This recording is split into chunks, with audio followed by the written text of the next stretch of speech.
ছুটির দিনে আমরা তিন ভাই মিলে আজ এমন একটা আয়োজন করলাম, মা যেন অবাক হয়ে শুধু তাকিয়েই রইলেন। ছোটবেলায় এই তিন ভাইকে সামলাতে গিয়ে মায়ের দিন কোথা দিয়ে যে রাত হতো সেটা হয়তো মা নিজেও বুঝতে পারতেন না। তবুও মা সবকিছুই হাসি মুখেই সামনে নিয়েছেন। আজ এত বছর পর সেই তিন ভাই একসাথে বসে আবার ছোটবেলার সেই দিনগুলোর কথাই মনে করছিলাম। আসসালামু আলাইকুম সবাইকে। বড় ভাই হিসেবে বাজারে গিয়ে যা যা কেনার সবকিছুই আমি কিনে আনলাম। এখানে ছিল বড় সাইজের একটা তেলাপিয়া মাছ, ব্রয়লার মুরগি, চিংড়ি সহ আরো কিছু টুকটাক বাজার। কাটাকাটির কাজটা আজও মাই করে দিবেন, আমরা শুধু হেল্পার। চিংড়ি টেম্পুরার জন্য মাথা ফেলে লেজ রেখে খোসা ছাড়ালেন। তেলাপিয়াটাও আশ ছাড়িয়ে আস্তই কাটবেন, আজ ফ্রাই হবে, সাথে মুরগিও। এরপর ছোট ভাইয়েরা সবকিছু ধুয়ে ভালো করে পরিষ্কার করে নিচ্ছে। তেলাপিয়া মাছটা কেটে কেটে দিল যেন মশলাটা ভেতর পর্যন্ত ঢুকে যায়। এরপর চিকেনের দুইটা পিস পাটায় রেখে পুতা দিয়ে সেচে নিল। আজ বাটাবাটির সব দায়িত্ব ছিল আমার মেজো ভাইটার হাতে। প্রথমে বাটলো কয়টা পাকা মরিচ, এরপর বাটলো আদা, তারপর রসুন আর জিরা। বাটতে গিয়ে তো সে বারবার হাঁপাচ্ছিল, তবু হার মানছিল না। আমি বুদ্ধি করে দুইটা কামরাঙ্গা মরিচ এনে দিলাম, সাথে ধনিয়া পাতাও বাটা হলো। দিল 1 চামচ হলুদ, ধনিয়া গুঁড়া, লবণ আর অল্প পরিমাণ সরিষার তেল। চামচ দিয়ে মাখাচ্ছিল।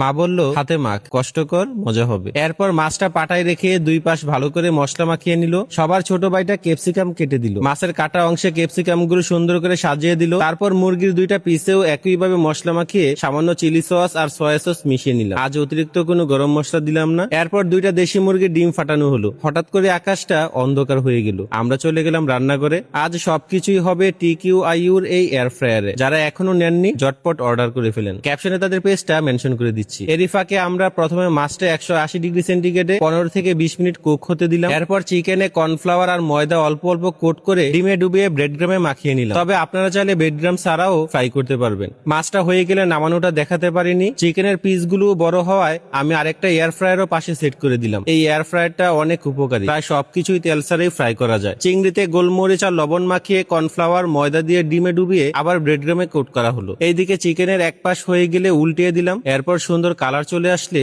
তুলে নিলাম। আজ কিন্তু আপনাদের জন্য এয়ার ফ্রায়ারে দুইটা পুডিং রেসিপিও থাকছে। চিংড়িগুলো এয়ার ফ্রায়ারে ভাজতে দিয়ে দেওয়া হলো। আর সবকিছু তেল ছাড়া ভাজা হলেও আমরা কিন্তু উপরে অল্প অল্প তেল ব্রাশ করে দিয়েছিলাম। পুডিং এর দুধটা আগেই গরম করে ঠান্ডা করে রাখা হয়েছিল। এরপর চিনির সাথে মিশিয়ে নিলাম। অন্যদিকে দুইটা ডিম ফেটে রাখা হলো। এবার ডিম আর দুধ একসাথে মিক্স করা হলো। আমার সবচেয়ে ছোট ভাই এই পুডিং সবচেয়ে বেশি পছন্দ করে। টিফিন বক্সে চিনি দিয়ে ক্যারামেল হতে দিলাম। হয়ে গেলে দুধের মিশ্রণ ঢেলে এয়ার ফ্রায়ারে বসিয়ে পাশে পানি দিয়ে দিলাম। এইদিকে অনেকটুকু দুধও বেশি হয়ে গিয়েছিল। ছোট ভাই একটা আম এনে বলল, চলো আম পুডিং করি। আমের খোসা ছাড়িয়ে ব্লেন্ড করে দুধের মিশ্রণের সাথে মিশানো হলো। ডিম আর চিনি আগেই দেওয়া ছিল, তাই আর আলাদা করে দেয়নি। পুডিংটা হতে প্রায় 45 মিনিট সময় লেগেছে। এরপর আবার পানি দিয়ে টিফিন বক্স বসিয়ে ফয়েল দিয়ে ঢেকে দিলাম। মাশাআল্লাহ, কি সুন্দর কালার এসেছে।